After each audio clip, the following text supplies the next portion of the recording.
Oke, Bismillahirrahmanirrahim. Assalamualaikum warahmatullahi wabarakatuh. Selamat pagi semua. Welcome back to my channel. Alhamdulillah alamin. Wassalatu wassalamu ala asrofil anbiya'i wal mursalin wa ala alihi wa ashabihi ajma'in. Amma ba'd. Rabbi shrah li sadri wa yassir li amri wahlul 'uqdatam min lisani yafqahu qawli. Alhamdulillah pagi ini mendung ya. Jalan saya dari Depok menuju Sentul City, tempat saya mengajar, yaitu Institut Agama Islam Tazkiyah. Kali ini kita akan memulai program baru ya. Nama acaranya Ospek on the Road ya. Apa itu ospek ya? Ospek itu adalah obrolan seputar ekonomi Islam ya. On the road ya, on the road berarti ya di jalan ya. Ini kan saya lagi nyupir ya. Kalau ngomongin ekonomi Islam sebenarnya bukan saat ini saja ya.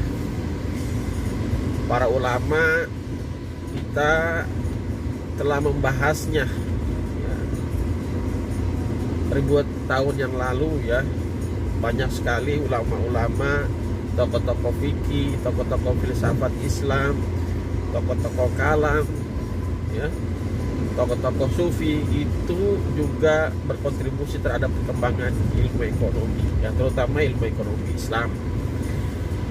Nah, kali ini saya akan membahas salah satu tokoh ulama fikih mazhab Hanafiyah ya. Beliau ini adalah salah satu imam ya yang ada di mazhab Hanafiyah. Selain Imam Abu Hanifah, Imam Abu Yusuf, nah salah satunya adalah Imam Muhammad Hasan As-Syaibani. Beliau dilahirkan di Wasit ya, di Kufah pada tahun 131 Hijriah atau bertepatan dengan 748 Miladiyah. Beliau dibesarkan langsung oleh ayahnya ya, seorang ulama fikih ya. Kemudian belajar kepada Imam Abu Hanifah ya sebagai guru yang pertama ya, sekaligus juga Imam Abu Yusuf menjadi gurunya. Di usia 19 tahun ya, beliau sudah menguasai ilmu Quran, bahkan menghafalnya, kemudian ilmu-ilmu fikih dan sebagainya, sehingga tidak heran ya banyak karya-karyanya yang berkenaan dengan fikih ya. Bahkan ini yang akan kita bahas ya, karyanya yang terkait dengan ekonomi Islam atau ekonomi syariah ya, yaitu kitabnya yang berjudul Al-Iqtisad fi Rizqi ya. Saya tidak akan panjang lebar berbicara tentang latar belakang pendidikannya, kemudian latar belakang politik di masa hidupnya ya dan sebagainya, tapi saya akan membahas lebih kepada pokok inti dari ekonomi Islam yang ingin dibahas di dalam kitabnya Al-Iqtisad fi Rizqi ya. Kemudian beliau meninggal pada tahun 700 ya, 89 ya. Meninggalnya itu 804 Miladiyah ya. Ya, 804 Miladiyah atau bertepatan dengan 189 Hijriah ya, di usia yang ke-58 tahun ya. Nah, ketika kita berbicara Al-Iqtisad fi Rizqi, maka kita berbicara asal dari kata tersebut al-kasab ya. Al-kasab ya, dari kata kasaba yaksibu kasban ya. Kalau kita melihat merujuk kepada kitab Lisanul Arab yang ditulis oleh Ibnu Manzur, artinya adalah tolabur rizki ya, mencari rizki ya. Ya. Rizki ya itu tidak hanya dalam bentuk materi ya, tapi dalam bentuk yang lainnya ya. Ya. Tapi kali ini kita akan membahas Al-kasab yang artinya adalah thalabur rizki, ya, dalam bentuk kekayaan, ya. Di awal muqaddimahnya beliau membahas tentang esensi, ya, bekerja di dalam Islam, ya.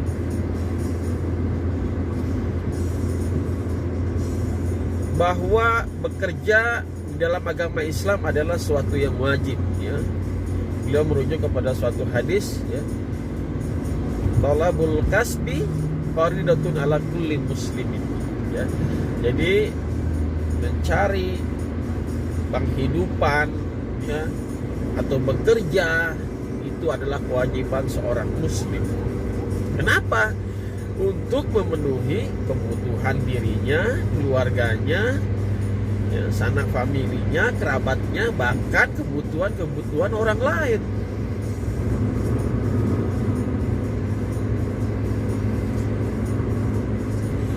Dan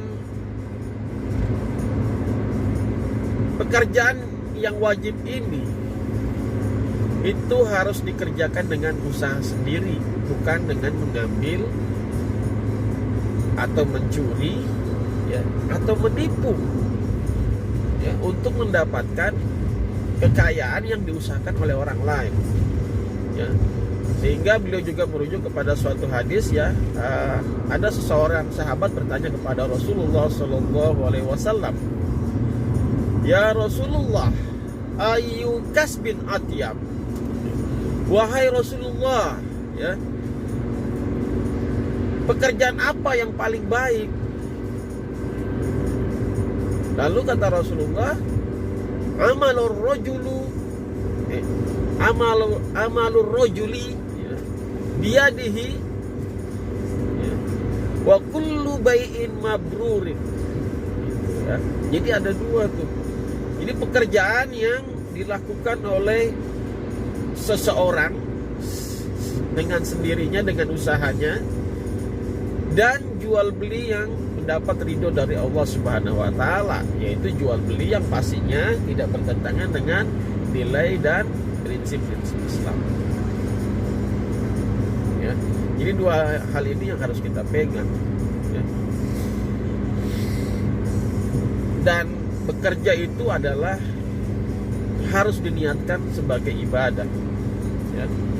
Makanya di dalam kitabnya beliau menjelaskan, fajalahul iktisaba sababan lil ibadah, maka jadikanlah, ya, aktivitas pekerjaanmu itu sebagai ibadah karena Allah Subhanahu wa taala, sehingga tidak hanya bernilai materi untuk kebutuhan dunia, tetapi juga akan mendapatkan pahala dari Allah Subhanahu wa taala. Sungguh luar biasa, ya. Karena niat tujuan Islam, ya, niat manusia muslim bekerja tidak hanya untuk memenuhi kebutuhan mereka di dunia, tapi ada yang lebih penting, yaitu kebutuhan yang akan mereka nikmati di akhirat nanti. Sehingga segala sesuatu harus diniatkan karena ibadah, untuk mendekatkan diri kepada Allah. Ketika segala sesuatu, aktivitas ekonomi, aktivitas perdagangan, itu kita niatkan untuk mendekatkan diri kepada Allah, maka insya Allah kita akan terjauh dari godaan setan yang terkutuk. Kita akan terjauh, ya, dari segala sesuatu yang bisa mengakibatkan kezaliman kepada orang lain, ya. Lalu jenis pekerjaan apa yang bisa kita lakukan, ya? Menurut beliau ada 3, ya. Yang pertama melalui pertanian, ya. Karena dengan pertanian kita bisa memberikan, ya, kebutuhan kepada orang lain, ya. Mereka bisa makan nasi, bisa makan tempe, makan tahu, ya, makan telur. Itu karena petani, ya. Baik itu petani orang yang berkebun atau peternak, ya. Ya. Dan nelayan misalnya, ya, yang mana mereka berusaha untuk memenuhi kebutuhannya, juga untuk memenuhi kebutuhan orang lain. Dan ini adalah, kata beliau, adalah pekerjaan yang paling mulia. Yang kedua adalah al-ijaro, ya, pekerjaan yang berbentuk jasa. Ya, banyak sekali saat ini pekerjaan-pekerjaan yang berbentuk jasa. Itu pun membantu orang lain, memudahkan orang lain, ya, dalam melaksanakan, ya, kehidupannya, ya. Menjadi supir Gojek online, ya, itu juga suatu pekerjaan yang mulia, ya, membantu orang, ya, beraktivitas, ya, untuk pergi ke pasar atau ingin membeli sesuatu atau ingin pergi ke kantor, mereka menggunakan jasa Gojek. Menjadi tukang cukur, ya. Bagaimana misalnya kalau tidak ada tukang cukur? Semua orang rambutnya tidak rapi, jadi panjang, gondrong dan sebagainya, ya. Dan masih banyak sekali kita bisa explore, ya, bentuk-bentuk jasa di dunia, ya, selama itu tidak bertentangan dengan nilai-nilai dan prinsip Islam, ya.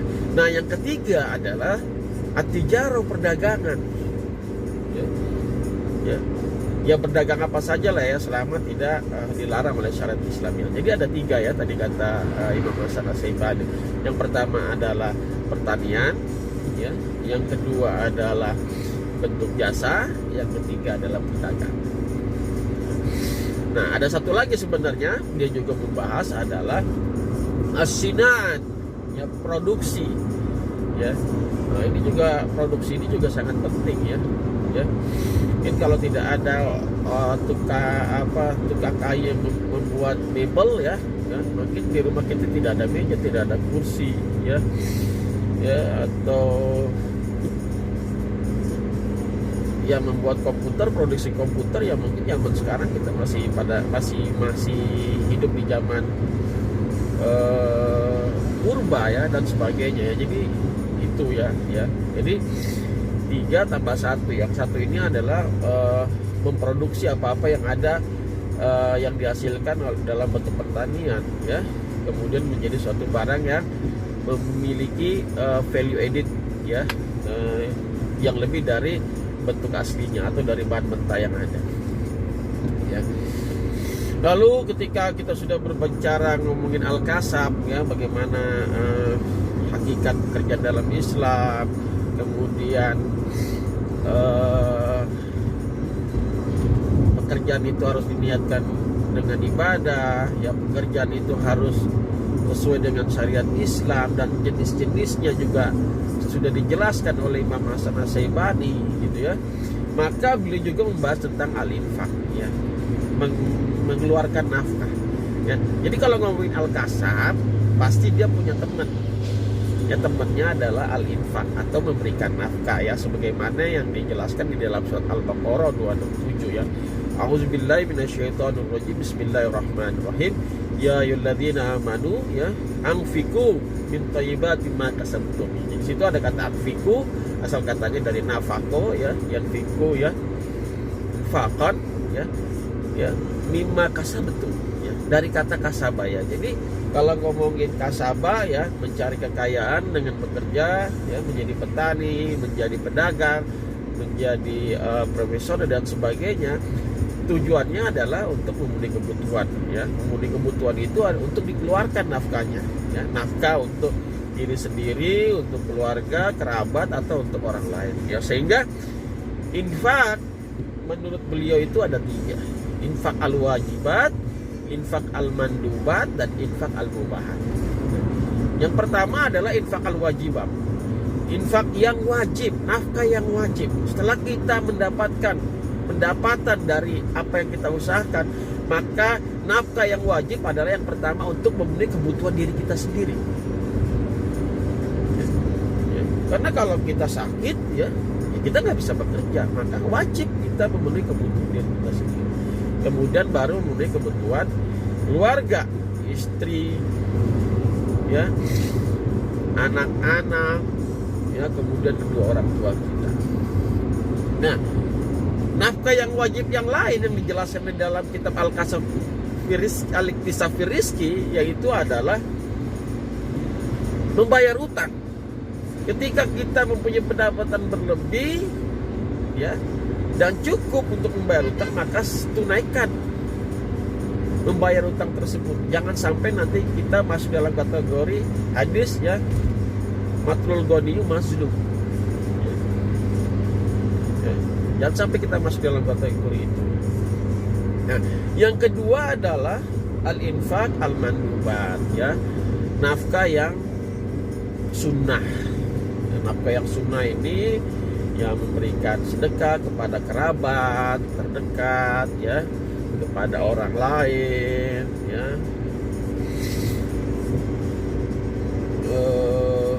kemudian memberikan wakaf, ya. Ya, yang penting adalah sesuatu yang dikeluarkan itu mengikuti sunnah Nabi Muhammad SAW. Dan yang ketiga adalah infak al-mubahat, nafkah yang mubah, yang boleh, ya, yang tidak ada perintah dan larangan, ya silahkan, ya. Nah, di kitabnya haji itu termasuk infak yang al-mubahat, ya, yang mubah, dibolehkan, ya. Ketika mampu, ya, itu masuknya jadi kategori wajib. Nah, yang mubah seperti apa? Nih, saya lagi naik mobil gitu, ya. Nah, ini karena saya pakai untuk bekerja, ya, maka boleh saja dong, tidak ada larangan gitu, ya. Dan ini udah sesuai kebutuhan saya gitu, ya. Ya, anak saya sudah 4, kalau masih pakai motor nggak cukup, ya. Nah, alhamdulillah rezeki saya bertambah, ya, dan bisa membeli mobil, ya. Itu adalah membentuk pengeluaran atau nafkah, ya, pengeluaran nafkah dalam bentuk yang mubah, ya. Dan masih banyak contoh-contoh lain yang mungkin nanti Anda bisa telah sendiri gitu, ya, dengan apa yang telah saya jelaskan tadi, ya. Jadi ini udah mau keluar tol Sentul City Selatan, ya. Berarti menandakan kita akan sampai di Institut Agama Islam Tazkiyah. Insyaallah kita akan sambung lagi setiap hari Selasa, ya, dengan tokoh-tokoh ekonomi Islam yang lainnya, ya. Setelah khotam tokoh-tokoh ekonomi Islam, maka nanti kita akan membahas apa itu ekonomi Islam, apa itu konsumsi dalam ekonomi Islam, apa itu distribusi dalam ekonomi Islam, apa itu produksi, dan segala yang berhubungan dengan ekonomi Islam kita kupas tuntas di acara Ospek on the Road. Saya Nur Rizal Ismail, terima kasih. Jangan lupa subscribe, ya, agar bisa mendapatkan informasi terbaru tentang program-program yang ada di channel Dunia Rizal. Syukron, wabillahi taufiq wal hidayah. Assalamualaikum warahmatullahi wabarakatuh.